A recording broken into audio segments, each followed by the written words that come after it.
আসসালামু আলাইকুম। আজকে আমি আরেকটা মিল্ক কেকের রেসিপি নিয়ে চলে আসলাম আর আজকে বানিয়ে দেখাবো ম্যাঙ্গো মিল্ক কেক।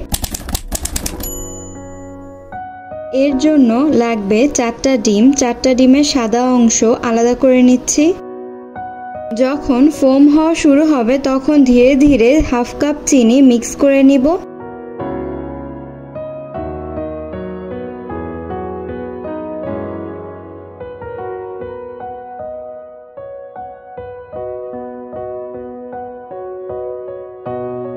ফোমের টেক্সচার এমন হলে বুঝে নিতে হবে যে ফোম রেডি। এখন দিয়ে দিচ্ছি ডিমের কুসুম, 2 টেবিলস্পুন তেল, 1 টিস্পুন ভ্যানিলা এসেন্স। সময় নিয়ে হালকাভাবে মিশিয়ে নিতে হবে যাতে ফোমটা নষ্ট না হয়ে যায়। এখন দিয়ে দিচ্ছি 3/4 কাপ ফ্লাওয়ার। এখানে অল পারপাস ফ্লাওয়ার ইউজ করেছি। হাফ টিস্পুন বেকিং পাউডার দিয়ে মিশিয়ে নিব।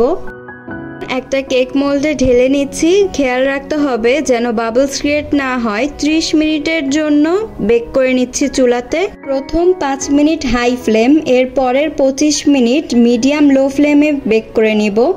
এখন হালকা ঠান্ডা করে নিব। ম্যাঙ্গো মিল্কের জন্য নিয়ে নিচ্ছি 2 কাপ পানি, half cup milk powder, half cup mango pulp. মিশিয়ে নেওয়ার পরে হালকা গরম কেকটাতে দিয়ে দিব।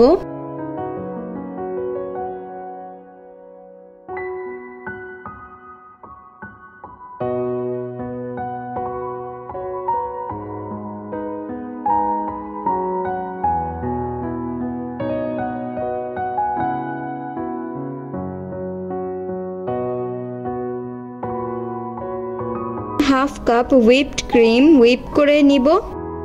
1 চা চামচের মতো ম্যাঙ্গো পাল্প নিয়ে নিলাম।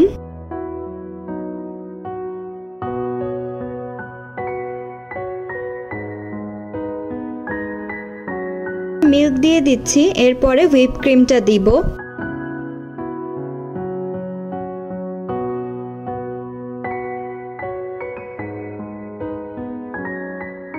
কিছু ম্যাঙ্গো পাল্প দিয়ে ডিজাইন করে নিচ্ছি। So our milk cake is ready. রেসিপিটা আপনাদের কাছে কেমন লাগলো তা অবশ্যই কমেন্টে জানিয়ে দিবেন এবং ভালো লাগলে সাবস্ক্রাইব অ্যান্ড লাইক করে দিবেন।